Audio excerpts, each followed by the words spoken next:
What is up, guys? MKBHD here, and this is the Samsung Galaxy Note 9, an absolute unit. This is that Android phone again that starts at $1,000 this year, which is making headlines again. It's a very expensive phone.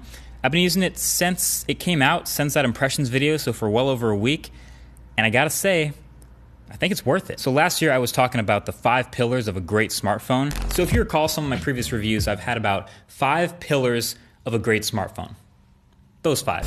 And the one that the Note 8 didn't have was great battery. But literally everything else about it was great, and it's still one phone of the year.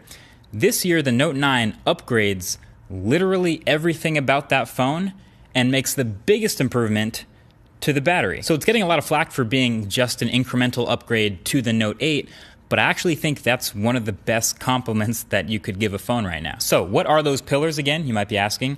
They are great display, great build quality, great performance, great camera, and great battery life. I always say, if you check every single box, you got yourself a great quality smartphone.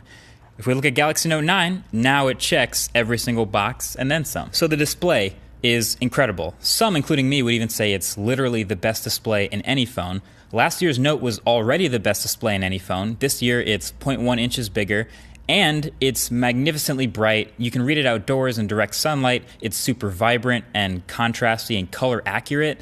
This is an A+ display. Great for gaming, for watching videos, and also no notch, in case you forgot about that. The only downside to a display like this is how big it makes the phone feel. I just came from the OnePlus 6, as you know, with a smaller display, and the Pixel before that, and using an iPhone 10 a lot. So moving up to this Note, it's one of the few phones that really makes me work hard to use it with one hand, and I prefer often to use it with 2 hands. And I don't say that about a lot of phones. So there's a lot of reaching to get up to the top of the display and then back down to the bottom, and you're gonna notice it.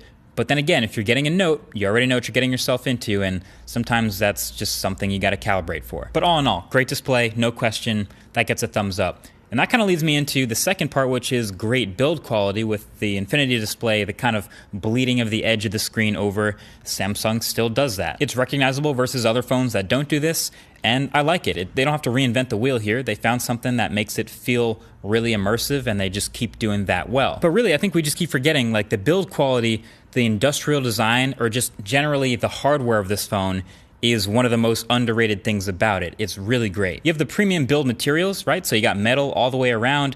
This is the new blue one that I actually kind of like a lot. Tight corners, like really boxy as a phone, much more squared off than most, but I like that. They still have the rounded corners of the display, but not by a whole lot. And then overall, it just has this chiseled, dense look and feel, and it checks a lot of boxes. It's IP68 water resistant. It has a headphone jack. It has excellent clicky buttons, and I'll talk more about those in a bit.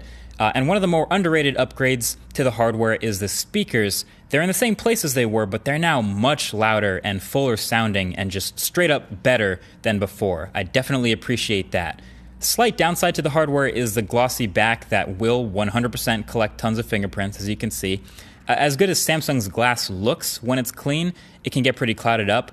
But obviously the easy fix, you can drop a dbrand skin on it. I may recommend a black skin specifically for this one, so you can rock a super clean black and yellow look with that S Pen. But overall, this thing is built like a tank.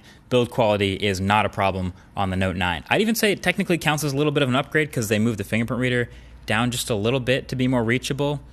Minor detail, but makes a difference when you're using it every day.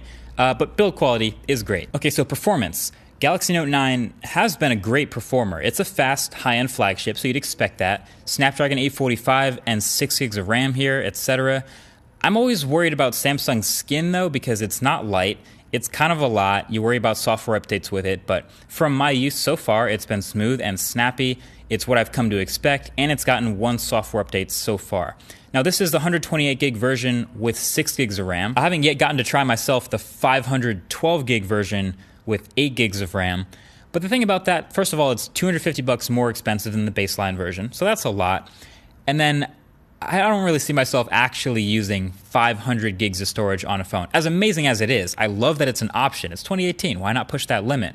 But all the stuff I use as far as media, music, photos, This stuff is all cloud-based anyway. If you are the type of person to have an insane amount of local media and movies and games, whatever it is you're doing, there can only be one phone that's offering this half a terabyte of storage right now. I mean, maybe 2 or 3, but that's what Note is all about, giving you these power user features plus an extra 2 gigs of RAM doesn't hurt.